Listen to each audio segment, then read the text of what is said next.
Isang mapagpalang araw po sa ating lahat. So, today is Thursday and this is our fourth installment for our series, which is God's Catalyst for Change.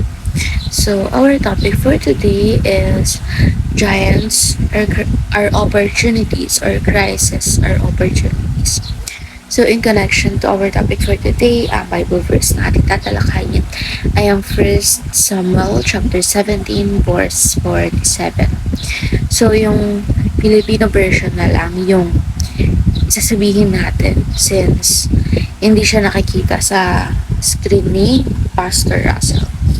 So, in ang salita ng Diyos version, Tagalog Contemporary Bible, ngayon may isang mahusay at matapang na mandirigmang tagagat na ang pangalan ay Goliath. Lumabas siya sa kampo ng mga Filisteo at lumapit sa kampo ng mga Israelita. May siyang natalampakan ng kanyang taas.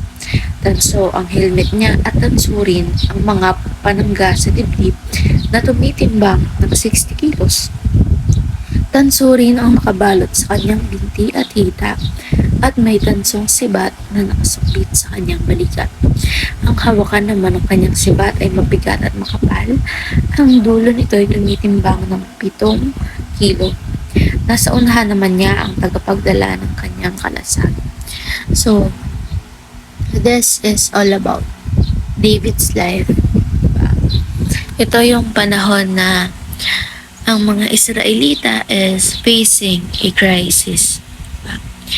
So, when we say crisis, pagsubok, parang ganun. Kasi nga, nandoon, ang time na yon lumipat sa kanila si Goliath, which is sobrang kinakatakutan dahil bukod sa higante siya na malaking tao, ang dami niyang kalasag sa katawan na kahit yung suot-suot pa lang niya is katumbas na nito ang kilo ng isang tao.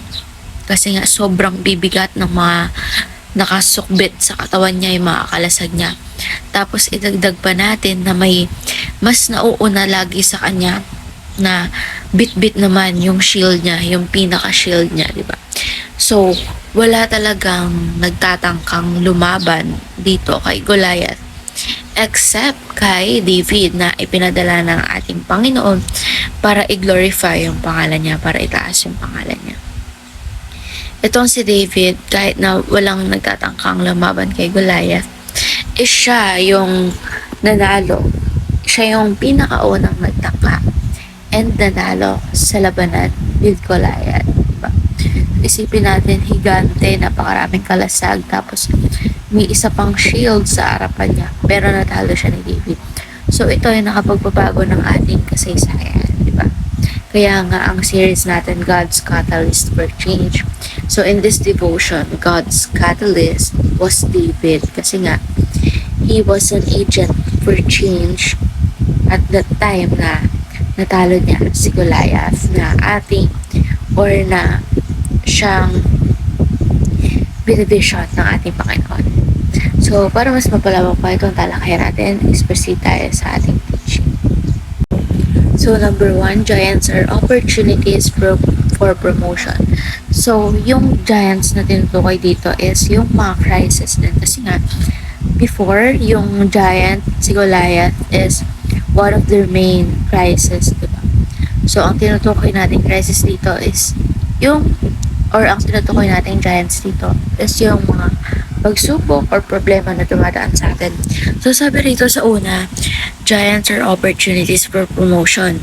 And I agree with this kasi kapag hindi tayo dinadaanan ng mga pagsubok is nagiging stagnant tayo. Hindi tayo nagmo-move forward, wala tayo natututunan, hindi tayo nagki-keep up, hindi tayo nag-step forward. Bakit? Kasi nga, nandun na lang tayo sa comfort zone natin. So, I very agree na it is crucial for us to face crisis once in a while dahil ito yung isa sa mga nagpapatibay sa atin. And kapag napagtitibay tayo nito and marami tayo natututunan, di ba? Syempre, we are up for promotion. Especially sa work, di ba? Yan. Sa mga positions sa government, di ba? So, maraming bagay na pwedeng pag-applyan itong teaching natin.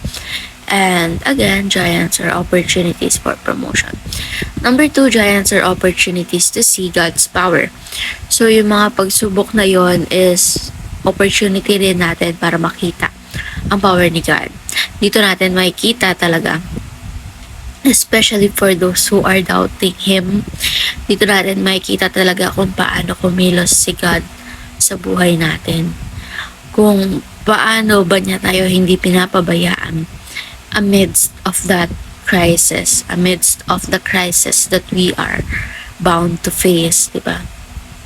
So, hindi porket dumadaan tayo sa isang pagsubok ay pinabayaan na tayo ng ating Panginoon.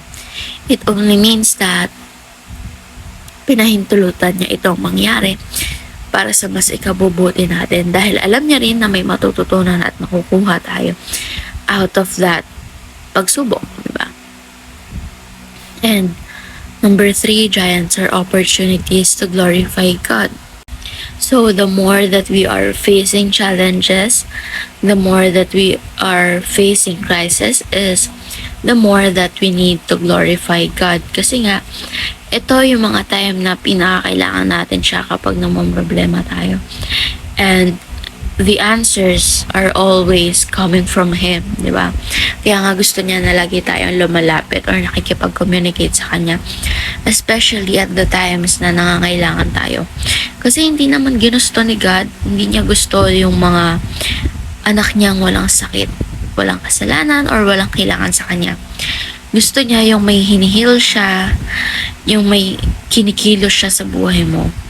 Kaya we take every opportunity to glorify God and to see His power. So ngayon naman is proceed tayo sa ating application. Number 1, take crisis as opportunities for promotion. Number 2, take courage and witness God's power. Number 3, take down giants for God's greater glory. So for our discussion part, after watching this devotion, we should be able to identify what are our giants in life, and based on this devotion, how should we face our giants.